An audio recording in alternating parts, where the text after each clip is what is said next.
Hello guys and welcome to my channel. और जैसे कि मैं बोली थी कि आज मैं इंडस वैली सिविलाइजेशन बाकी जो दोनों मैंने सेट करवाए थे वो तो लुसेंट से थे, लेकिन ये जो मैं करवा रही हूँ वो आर.एस. शर्मा से है।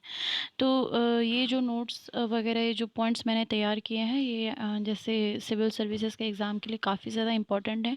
ये पूरे टॉपिक ख़त्म हो जाने के बाद पिछले 10 सालों में इस लेसन से जितने भी क्वेश्चंस आए हैं हम वो सब कवर करेंगे। हम टॉपिक वाइज सारे क्वेश्चंस कवर करेंगे और टॉपिक वाइज ही हम डिटेल में भी पढ़ेंगे। तो हमको डिफरेंस पता चल जाएगा कि लुसेंट में और आर.एस. शर्मा में क्या डिफरेंसेस है और क्या-क्या पॉइंट्स इसमें एक्स्ट्रा दिए गए हैं।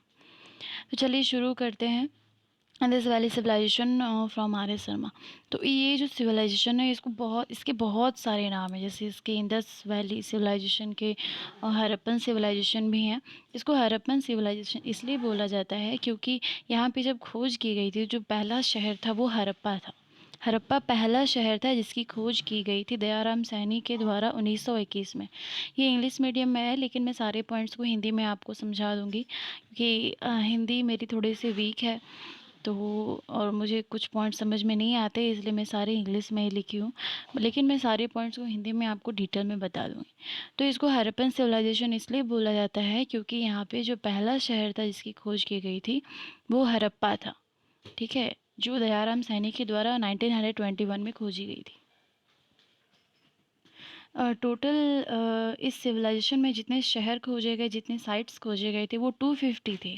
ठीक है, 250 साइट्स खोजे गए थे, लेकिन उन सभी 250 में से सिर्फ 6 ही इम्पॉर्टेंट हैं।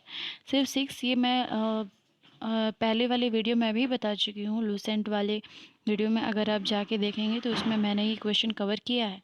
कौन कौन से ऐसे 6 साइट्स हैं, 6 सिटीज़ यानी 6 शहर हैं। तो वो हड़प्पा, मोहनजोदड़ो, राखीगढ़ी, धौलावीरा, गढ़वाली वाला और कालीबंगा। ठीक है, बाद में हड़प्पा के और भी बहुत सारे शहर खोजे गए थे जिनमें से कुछ हैं रंगपुर और रोजडी जो काठियावाड़ पेनिनसुला में गुजरात में है। तो ये तो था कि हड़प्पन सिविलाइजेशन के बारे में। और मोस्टली जितने भी साइट्स खोजे गए वो सभी नदी के किनारे ही खोजे गए थे। इसके बहुत सारे रीज़न थे। नदी के किनारे बहुत सारी ऐसी सभ्यताएं बसी थी क्योंकि वहाँ की जो मिट्टी थी वो बहुत ज़्यादा फर्टाइल थी और ट्रांसपोर्टेशन सिस्टम भी पॉसिबल था, पानी भी आसानी से मिल जाता था। इसीलिए उस समय में कॉन्टेम्परेरी जितने भी सिविलाइजेशन बने थे, बसे थे, वो सारे नदी के किनारे ही बसे थे। ठीक है, जैसे हमारे इंडस वैली सिविलाइजेशन हो गया, इजिप्शियन सिविलाइजेशन नाइल नदी के किनारे बसा था, मेसोपोटामियन सिविलाइजेशन, बेबीलोनियन सिविलाइजेशन, ये सारी ऐसे सिविलाइजेशन है जो इंडस वैली सिविलाइजेशन के कॉन्टेम्परेरी हैं। ठीक है, तो चलिए टाउन प्लानिंग और इसके स्ट्रक्चर के बारे में जानते हैं। हड़प्पा और मोहनजोदड़ो ये दोनों में हमको एक सीटाडेल मतलब क्या होता है कि सीटाडेल जो रहता है वो अपर लैंड होता है जहाँ पे जो पंडित वगैरह जो रिच पीपल हुआ करते थे, जो राजा हुआ करता था, वो वहाँ पे रहते थे। तो हड़प्पा और मोहनजोदड़ो में हमको सिटाडेल देखने को मिला है जहाँ पे रूलिंग क्लास मेंबर या जो पंडित वगैरह हुआ करते थे वो लोग रहते थे। ठीक है, इसके अलावा लोअर क्लास भी हुआ करता था जहाँ पे आम लोग रहा करते थे, आवाम रहा करती थी, जनता रहा करती थी। ठीक है, तो टाउन प्लानिंग और स्ट्रक्चर का जो सबसे इम्पोर्टेंट है ना कि सभी घरों में हमको ग्रिड सिस्टम देखने को मिला था। ठीक है, उस समय जितने भी घर बने हुए थे सभी ग्रिड सिस्टम के हुआ करते थे।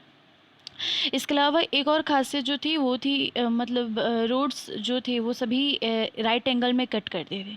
ठीक है, और सभी जितने भी शहर थे वो ब्लॉक्स में डिवाइडेड थे। तो जितने भी सिविलाइजेशन उस समय के कॉन्टेम्परेरी जितने भी सिविलाइजेशन थे उन सभी में से जो हड़प्पन सिविलाइजेशन था इसका टाउन प्लानिंग बहुत ज़्यादा इम्प्रेसिव था क्योंकि ये लोग जैसे आज हम डेवलप्ड वे में रह रहे हैं ये लोग वैसे रहा करते थे। दैट मीन्स हर घर में हमको कुआं देखने को मिलता था, सभी घरों में बाथरूम्स हुआ करते थे, इवन कोर्टयार्ड्स भी हुआ करते थे। सभी घरों की जो खिड़कियां थी वो मेन रोड के बाहर में मेन रोड की ओर खुलती थी। बहुत सारे एकदम अमेजिंग फैक्ट्स यहाँ पे देखने को मिले थे। ठीक है, तो ये हो गया, मैंने आपको कुछ फैक्ट्स बता दिए कि सब मतलब इवन सभी घरों में बाथरूम्स हुआ करता था। ड्रेनेज सिस्टम तो बहुत ही ज़्यादा अच्छा था। ग्रेट बाथ यहाँ पे देखने को मिला। ग्रेट बाथ जो हुआ करता था ये धार्मिक स्थान हुआ करता था, जैसे आज के टाइम में काशी होता है, काशी में स्नान होता है ना, हरिद्वार जो स्नान होता है वो रिलीजियस बाथिंग के तौर पे इसको यूज़ किया जाता था, ग्रेट बाथ को यूज़ किया जाता था। और ये मोहनजोदारो में पाया गया, मोहनजोदारो में ये ग्रेट बाथ खोजा गया है और ये जनरली सिटाडेल माउंट में है। यहाँ की एक और बात मैं आपको बता दूँ कि ग्रेट बाथ में चेंज करने के लिए बाथरूम्स भी हुआ करते थे, ड्रेस चेंज करने के लिए बाथरूम्स हुआ करते थे। इवन वहाँ पे एक छोटी सी नाला भी हुआ करती थी जहाँ से सारे पानी वगैरह जाते थे। ठीक है, ग्रेनरीज की अगर बात करूँ तो पूरी सिविलाइजेशन की सबसे बड़ी बिल्डिंग जो है वो ग्रेनरी थी। ग्रेनरी मीन्स होता है अन्नागार। ठीक है, अन्नागार जहाँ पे अन्न को, ग्रेन्स को स्टोर करके रखा जाता था। ठीक है, और थ्रेसिंग ग्रेन्स, यहाँ पे जो थ्रेसिंग ग्रेन्स हुआ करता था ये गोल ईंटा डाल करके गोल सा हुआ करता था, जहाँ पे कुछ वीट और बार्ली के दाने यानी कि गेहूँ और जौ के दाने मिले हैं, तो ऐसा माना जाता था कि इसको थ्रेशिंग के लिए यूज़ किया जाता था। और ये हड़प्पा में पाया गया है। ठीक है, कौन कौन सी चीज़ें कौन कौन से शहर में पाई गई हैं वो मैं मार्क करके लिख दी हूँ। ठीक है, 2 रूम बैरक्स ये जो 2 कमरे हुआ करते थे ये मज़दूरों के रहने के लिए हुआ करते थे और ये हड़प्पा में पाए गए। ठीक है, और हड़प्पन शहर में एक जो मार्क करने वाला पॉइंट है वो ये है कि इन्होंने जो भी घर बनाने में ईंट का यूज़ किए थे वो सारे जो ईंट हुआ करते थे ये बेक्ड ब्रिक्स हुआ करते थे, मतलब इनको आग में पकाया जाता था उसके बाद इसको यूज़ किया जाता था। ऐसा इसलिए किया जाता था ताकि वो जो मिट्टी वो जो घर हुआ करता था वो सख्त हो जाता था और बाढ़ के आने से उसको इफ़ेक्ट नहीं कर सकता था। ठीक है, इसीलिए ये लोग बेक्ड ब्रिक्स यूज़ किया करते थे। इनके कॉन्टेम्परेरी जो भी सिविलाइजेशन थे, इजिप्शियन सिविलाइजेशन, वहाँ पे भी ईंट का यूज़ किया गया, लेकिन वो लोग ड्राइड ब्रिक्स यूज़ किया करते थे, बेक्ड ब्रिक्स यूज़ नहीं करते थे। ठीक है, तो ये हो गया कि उस समय ये लोग जो इजिप्शियन सिविलाइजेशन में भी ब्रिक्स वगैरह देखे गए, ये लोग ड्राइड ब्रिक्स यूज़ करते थे। ठीक है, बेक्ड ब्रिक्स नहीं यूज़ करते थे। नेक्स्ट जो हमारा पॉइंट है वो है drainage system of Mohenjodaro is very impressive. जैसे कि मैंने पहले ही आपको बताया ड्रेनेज सिस्टम इसका बहुत ही अच्छा था। सभी घरों में बाथरूम्स हुआ करते थे और सभी घरों में जो भी बाथरूम्स हुआ करते थे उसमें उसकी जितनी भी पानी थी सभी मिल कर के एक बड़े से नाले में मिलती थी और वो जो बड़ा सा नाला हुआ करता था वो चौराहे से होकर के जाता था जिसमें मैन होल्स हुआ करते थे। और इवन इंडस वैली सिविलाइजेशन में जो बाथरूम मतलब जो शीट वगैरह हुआ करते जैसे कोमोड हो गया वो भी देखने को मिला है। ठीक है, तो ये सारे मतलब जितने भी सिविलाइजेशन थे उन सभी सिविलाइजेशन में ये सिविलाइजेशन को क्लीननेस और हेल्थ पे, सैनिटरी पे, ये सब बहुत ज़्यादा इस सिविलाइजेशन में ध्यान दिया गया था। ठीक है, बनावली बनावली में चौराहे और नाली के कुछ अवशेष देखने को मिले हैं। तो ये सारे थे। मतलब इंडस वैली सिविलाइजेशन में जो सबसे इंपॉर्टेंट है वो है टाउन प्लानिंग और स्ट्रक्चर। एग्रीकल्चर की अगर बात करें तो एग्रीकल्चर होती थी, ऐसा नहीं होती थी। जैसे हम वैदिक सिविलाइजेशन में देखते हैं कि लोग पूरी तरीके से एग्रीकल्चर पे डिपेंड थे, इसमें भी थे, लेकिन ज़्यादा से ज़्यादा इसमें व्यापारियों की संख्या ज़्यादा थी, मतलब ज़्यादा से ज़्यादा लोग व्यापार करते थे। ठीक है, एग्रीकल्चर खेती भी होती थी मगर व्यापार पे वो लोग ज़्यादा ध्यान देते थे। ठीक है, तो नेक्स्ट हमारा जो टॉपिक है वो है एग्रीकल्चर। एग्रीकल्चर जैसे देखा जाए कि अभी तो वहाँ का कंडीशन बहुत ज़्यादा ख़राब है क्योंकि बारिश वगैरह अभी वहाँ पे नहीं होती है। तो ऐसा नहीं है कि अभी बारिश नहीं होती है तो उस समय भी नहीं होती होगी। ठीक है, उस समय जो अवशेष पाए गए तो ऐसा लगता था, ऐसा माना जाता था कि वहाँ पे बहुत ज़्यादा बारिश होती थी।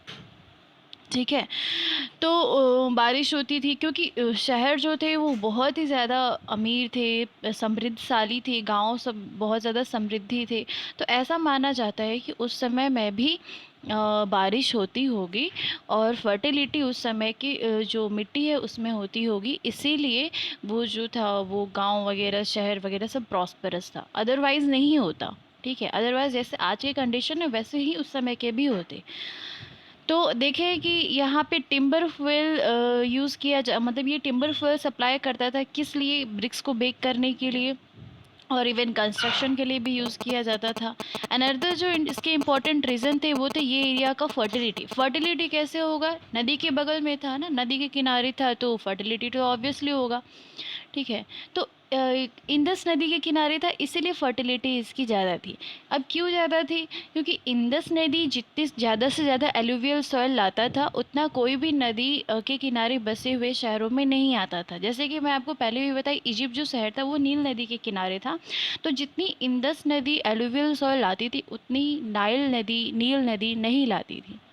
ठीक है, और जिस तरीके से नील नदी इजिप्ट लोगों के लिए वरदान थी, उन लोगों को सपोर्ट करती थी, उसी तरीके से इंदस जो नदी थी वो भी सिंध लोगों को उनका उनका ध्यान रखती थी, उनका पालन पोषण करती थी। ठीक है, यहाँ पे कोई भी जैसे जोतने वाले इम्प्लीमेंट, प्लगशेर, ये सब नहीं पाए गए हैं, ना ही फ्यूरोस पाया गया है, ना ही कोई भी ऐसे इम्प्लीमेंट पाए गए हैं जिससे ये प्रमाण हो कि ये लोग खेती करते थे। लेकिन प्री हड़प्पन फेज में कालीबंगान में फ्यूरोस पाया गया है, जिससे ऐसा माना जाता है कि उस समय ये लोग खेती करते थे। इवन यहाँ पे स्टोन सिकल्स भी पाए गए थे, पत्थर के जो हो गए वो, ताकि ऐसा लगता था जैसे वो हार्वेस्टिंग में यूज़ करते थे। ठीक है, और गबरबंद और नेल्स जो था वो बलूचिस्तान और अफ़गानिस्तान में पाया गया है। इंदस के लोग वीट और बार्ली हो गया, पीस हो गया, सिसमम हो गया, मस्टर्ड हो गया, ये सभी की खेती करते थे। ऐसा लगता था जैसे 1800 ईसा पूर्व में ये जो यहाँ के जो लोग थे वो चावल की खेती भी करते थे, और ऐसा प्रमाण लोथल से मिला है। ठीक है, और मोहनजोदड़ो और हड़प्पा में जो ग्रैनरीज मिली है वहाँ पे भी इसके कुछ अवशेष पाए गए। और कालीबंगान के लोग भी मे बी वो लोग भी खेती चावल की, धान की करते होंगे, तो ये प्रमाण भी वहाँ से मिला।